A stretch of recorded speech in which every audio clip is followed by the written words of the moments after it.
Bonjour et bienvenue pour ce numéro spécial du Journal des Biotech et je reçois sur le plateau Cyril Tupin, directeur général d'Abionyx. Bonjour Cyril. Bonjour Laurent. Alors, on est là bien sûr ensemble pour parler de cette grosse actu qui a enflammé littéralement le cours d'Abionyx cette semaine. Mais avant, il faut quand même, Cyril, refaire un petit peu l'histoire pour tous les gens qui nous regardent et qui ne seraient pas forcément au courant du parcours d'Abionyx. Parce qu'Abionyx, c'est une biotech toulousaine introduite en mars 2015. Mais à l'époque, elle s'appelait Serenis Thérapeutique. Elle se spécialisait dans la découverte et le développement de nouvelles thérapies HDL dans les maladies cardiaques. HDL, c'est ce qu'on appelle le bon cholestérol. Il y a eu cet échec de phase 3 en 2017 et depuis, Serenis, devenu Abionyx, s'est repositionné avec le même actif sur d'autres indications. Cyril, cet actif, c'est CER001. Est-ce que vous pouvez revenir rapidement, justement, sur la façon dont il fonctionne et surtout sur la façon dont vous l'avez repositionné? Merci beaucoup Laurent. En fait, effectivement, on va reprendre rapidement un petit peu l'historique. Moi, j'ai été nommé directeur général en septembre 2019 et on était convaincu que cet actif, donc CER001, qui est une bio-HDL, donc c'est-à-dire c'est quoi une bio-HDL? C'est une copie d'une HDL que nous avons tous dans le corps humain, donc c'est complètement naturel, avait donc toutes les capacités et toutes les propriétés d'une HDL. Et donc, à partir de là, on était convaincu que ce produit était efficace, était actif. Et donc, ce qu'on a fait, c'est qu'avec l'équipe qui était très restreinte au départ, puisqu'on était 4 personnes, on a réanalysé en fait toutes les études cliniques. Et il est vrai qu'on avait un portefeuille avec plus de 900 patients qui avaient traité par le passé, un profil de sécurité qui était exceptionnel. Et donc, on a tout réanalysé. En fait, en réanalysant toutes les études qu'on avait fait par le passé, on s'est rendu compte qu'on avait une patiente qui, dans une étude clinique, avait eu un problème de filtration rénale et après une dose, avait bénéficié en fait du produit. Et donc, à partir de là, c'est là qu'on est reparti sur toute l'approche rénale et qu'on a décliné en fait le développement rénal en allant chercher assez classiquement pour une société de biotech qui veut démontrer l'efficacité de son produit, une application rare où on est dans une situation extrême, une situation très sévère, pour aller montrer l'effet bénéfique du produit. Et donc, c'est comme ça qu'on a eu la chance, avec le CHU à Toulouse, d'avoir en fait une autorisation temporaire d'utilisation. Alors, c'est quoi une ATU? C'est en fait lorsque des patients sont malheureusement en situation où il n'y a pas de solution médicale pour eux, en fait, des médecins peuvent demander une autorisation exceptionnelle, en l'occurrence la NSM en France, afin de pouvoir traiter ces patients-là dans le cadre donc d'une autorisation temporaire. Et donc, en l'occurrence, le professeur Faguer à Toulouse a fait cette demande, et dans le cadre de cette demande, on a pu traiter une patiente qui avait une pathologie rénale qui est excessivement rare et qui avait notamment un gros problème rénal puisque cette patiente devait être dialysée. Et rapidement, on a constaté que là où la patiente devait être dialysée, grâce au traitement de CER001, donc notre bio-HDL, elle n'était pas dialysée et un an après, le traitement, elle n'était toujours pas dialysée. Donc ça, c'était le premier gros succès et c'est comme ça qu'on a voulu repositionner ce produit dans les pathologies rénales d'abord parce qu'on a eu des effets bénéfiques et donc cette première rénale qu'on avait annoncée donc avec le CHU et le professeur Faguer. Bon. Ce repositionnement, donc, vous l'avez dit, sur ces pathologies rénales, et ce qu'il faut préciser, parce qu'on va dérouler l'histoire jusqu'au bout, justement, c'est que sur cette patiente, cette déficience génétique ultra rare qui provoquait cette pathologie rénale, elle était également responsable de l'accumulation d'une quantité importante de lipides au niveau de la cornée, donc au niveau des yeux, provoquant un flou visuel et une perte progressive de la vue, et que, là aussi, CER001 a donné des résultats tout à fait encourageants. Oui, tout à fait. Alors, je vais peut-être rappeler un petit peu le rôle d'une HDL. Oui. Le rôle d'une HDL est primordial dans le corps. Pourquoi? Parce qu'aujourd'hui, c'est le seul mécanisme que l'on connaît qui est capable d'éliminer des lipides, et notamment des lipides qui sont toxiques. Et donc, dans ce cadre-là, en fait, cette patiente accumulait des lipides, notamment un lipide toxique au niveau des reins. Et donc, c'est comme ça qu'on avait montré, et c'est comme ça qu'elle en a pu en bénéficier, parce qu'on éliminait des lipides. Ceci dit, dans ce type de pathologie ultra rare, les patients accumulent des lipides, non pas qu'au niveau des reins, et aussi au niveau de la cornée. Et donc, cette patiente-là avait au niveau de la cornée, en fait, une cornée qui était opacifiée à cause de dépôts lipidiques. Et là où ça a été quelque chose de complètement inattendu, qui était vraiment exceptionnel de pouvoir le constater et d'en discuter avec le professeur, c'est que cette personne-là a eu en fait un effet donc, de notre produit, le CR001, donc notre bio-HDL, au niveau de la cornée, qui lui a permis de retrouver une clarté visuelle et de perdre ce trouble visuel qu'elle avait. Et donc, ça voulait dire quoi? Ça veut dire qu'on avait été au niveau de la cornée avec notre produit, chercher des lipides et être capable en fait de les enlever au niveau de la cornée pour leur donner une vision clarifiée. Et donc ça, c'était quelque chose qui était très important. Et c'est donc à partir de là qu'on a découlé et qu'on a voulu orienter la société vers la partie ophtalmologique en plus de la partie rénale. Bon, alors voilà, on a refait tout le cheminement, mais c'était utile pour bien comprendre justement ce dont on va parler maintenant. On avait donc Serenis Biotech positionné dans les pathologies cardiaques au tout départ, et puis maintenant on a Abionyx Biotech spécialiste en devenir, notamment des infections ophtalmologiques impliquant les lipides. C'est ça, Cyril, qui explique finalement l'annonce cette semaine du rachat d'Iris Pharma. Quelle est tout simplement votre ambition derrière cette acquisition ? Alors, l'ambition, elle est très importante, l'ambition, elle est très forte aujourd'hui à Abionyx. Donc, on a, vous l'avez, enfin, je vous l'ai dit, on l'a bien compris, aujourd'hui, en fait, on est reparti d'abord, on a deux pieds. On a le premier pied qui est le pied rénal. Donc, dans ce pied-là, on a la maladie orpheline. On a bien évidemment découlé derrière vers des situations où on a aussi des sujets lipidiques et notamment des infections lipidiques. C'est pour ça qu'on a lancé l'étude de phase 2 en Italie dans le choc septique. Donc, cette partie-là est complètement lancée, complètement financée, parce qu'on a eu en fait l'aide d'une fondation en Italie qui nous a complètement financé l'étude de phase 2 grâce à un professeur qui croit beaucoup dans notre produit. Et donc, après qu'on avait sécurisé ce premier pied, l'idée, c'était d'aller chercher qu'est-ce qu'on pouvait faire sur la partie ophtalmologique, qui était donc le deuxième pied de la société sur lequel on voulait s'appuyer de façon importante. Et donc là, l'idée a été de dire, allons chercher, une fois qu'on avait les résultats chez cette patiente-là à Toulouse, allons chercher le leader ou l'un des leaders mondiaux au niveau préclinique et clinique pour en fait identifier et faire des résultats, enfin faire des études et pour pouvoir montrer un effet.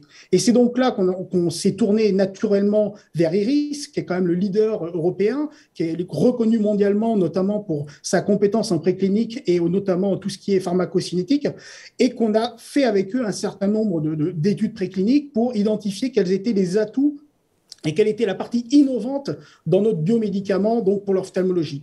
Et c'est ainsi qu'on a annoncé, en fait, au mois de septembre cette année, qu'on a vu des résultats qui étaient très encourageants au niveau de l'uvéite.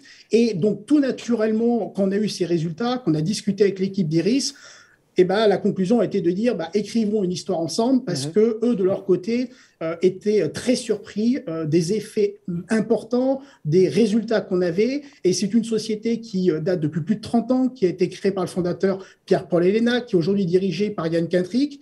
Et en fait, ces gens-là ont vu plus de 5000 produits dans le cadre de leur développement. Ils ont mis plus de 70 produits sur le marché pour le compte de clients. Et donc, compte tenu de leur savoir-faire et de leur connaissance, lorsqu'il a été conclu que le produit avait des effets très encourageants, très importants par rapport à toute l'expérience qu'ils avaient, on a dit pourquoi on n'écrirait pas une histoire commune. Et c'est pour ça, et c'est comme ça qu'est venue l'idée de se rapprocher avec donc Iris Pharma. Ce qu'il faut peut-être expliquer aujourd'hui, Cyril, aux investisseurs qui nous regardent et pour qui finalement cette indication est récente, vous dites qu'il y a énormément d'infections ophtalmologiques qui concernent les lipides. Est-ce que vous pouvez finalement nous donner quelques indications précises, le potentiel de ces marchés aujourd'hui, et puis peut-être des indications déjà que vous comptez prioriser ? D'accord. Alors, il est vrai qu'en fait, aujourd'hui, toutes les pathologies lipidiques sont très importantes au niveau de l'œil. J'ai mentionné l'uvée, puisqu'en fait, vous avez une infection qui est liée en fait, à des lipides toxiques, pour faire simple, mais pas que. Et en fait, aujourd'hui, toutes les pathologies type DMLA, type l'œil sec, toutes ces grandes pathologies-là sont des pathologies liées aux lipides. C'est donc pour ça qu'aujourd'hui, on a un intérêt très important. Donc, dans un premier temps, si vous voulez, on va d'abord faire un screening avec Iris pour identifier vraiment les pathologies qui seront le plus pertinentes pour notre produit. Et après, bien évidemment, on va lancer des programmes. Et de toute façon, avec l'équipe d'Iris, on a pris l'engagement de lancer 3 études de clinique en phase 2 dans les 3 prochaines années, de sorte qu'on va démontrer en fait l'efficacité de notre produit donc dans ces pathologies-là. Et on reviendra vers vous pour annoncer précisément la sélection qu'on va faire à partir du screening qu'on est en train de faire en ce moment. D'accord. C'est peut-être un peu tôt pour vous demander ça, mais vous l'avez dit, il y a de nombreuses pathologies. Est-ce qu'on pourrait imaginer aussi des combinaisons avec des traitements pour en améliorer l'efficacité, par exemple ? Alors oui, vous avez entièrement de raison de rebondir sur ça. Pourquoi ? Parce qu'aujourd'hui, en fait, une AGL, c'est quoi ? C'est un vecteur. Et lorsque vous avez un vecteur, en fait, soit vous l'utilisez comme on l'utilise dans la partie rénale, c'est-à-dire pour éliminer les lipides du corps, soit à l'inverse, vous pouvez l'utiliser aussi comme un cheval de Troie, si je puis dire, c'est-à-dire qu'on peut mettre dedans des produits qui sont très actifs et en fait aller directement aux cellules. Et comme nous, c'est complètement naturel, notre bio-HDL, on a au niveau cellulaire, si vous voulez, une reconnaissance qui est exceptionnel. On n'a pas du tout de sujet, c'est complètement endogène, donc il n'y a pas de problème, si vous voulez, d'interaction. Et donc aujourd'hui, effectivement, on a en tête, si vous voulez, de pouvoir développer aussi des combinaisons. Pourquoi? Parce que dans le monde de l'ophtalmologie, vous avez des produits qui sont très reconnus, mais des produits qui sont complètement insolubles. Or, par définition, lorsque vous avez une HDL, c'est de solubiliser des lipides qui sont dans le corps et qui sont dans un milieu aqueux, de sorte de pouvoir les ramener donc au foie et qu'ils soient éliminés. Donc effectivement, on a fait des essais, on a aujourd'hui des brevets, on a renouvelé en fait tous nos brevets et on a déposé des brevets notamment dans la partie ophtalmologique, ce qui là encore nous place dans une situation unique parce que ça veut dire qu'on a un produit qui, grâce à l'histoire de Serenis Therapeutics, a été complètement développé, bénéficie d'un profil de sécurité qui est exemplaire, bénéficie en gros d'expériences qu'on a déposées en Nord-Amérique, on a déposé en Europe, on a déposé en Australie par le passé des dossiers réglementaires. Et donc, on va pouvoir aller très vite en clinique. Et c'est pour ça qu'on a pris cet engagement de 3 phases 2, avec en plus, dans la pathologie orpheline, donc d'aller jusqu'à l'AMM, puisque là, il ne faut pas oublier qu'au mois de juillet de cette année, on a reçu 2 désignations de maladies orphelines, une dans la partie rénale et l'autre dans la partie ophtalmologique, toujours pour en fait les patients qui sont donc avec cette maladie génétique très rare dont on a parlé au début, qui s'appelle la L4. Bon, voilà pour les perspectives. On voit qu'il y a effectivement des choses à faire. Et si on revient, pardonnez-moi, sur l'acquisition d'Iris Pharma, le procédé de l'opération est un peu particulier. Est-ce que vous pouvez revenir justement pour nous sur ce procédé? Oui, alors je vais dire qu'on a voulu être innovant. On a voulu être innovant dans cette approche. Aussi innovant qu'est notre produit. Et donc, ce qu'on a voulu faire, en fait, c'était bénéficier aujourd'hui de tout l'intérêt de ce produit, de toute son innovation, et de l'autre côté, de pouvoir bénéficier aussi de tout le savoir-faire d'Iris Pharma. Et donc, ce qu'on a voulu, c'était faire une opération qui, en 2 étapes, mais qui, en fait, tout est fait de façon concomitante. La première étape, c'est cette acquisition d'Iris, qui, en fait, est un apport. C'est un apport qui est payé en titre, donc à un prix qui a été fixé à 3,60 € et qui donc valorise le nouvel ensemble, à la fois donc l'ancien Abionyx plus Iris Pharma, autrement dit le nouvel Abionyx, qui en fait fait qu'aujourd'hui, post-opération, la société sera valorisée à peu près autour de 100 millions d'euros.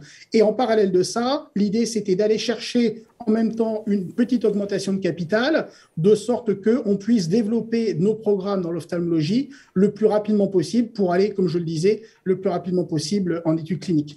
Donc, c'est vrai que c'est une opération qui est un petit peu particulière.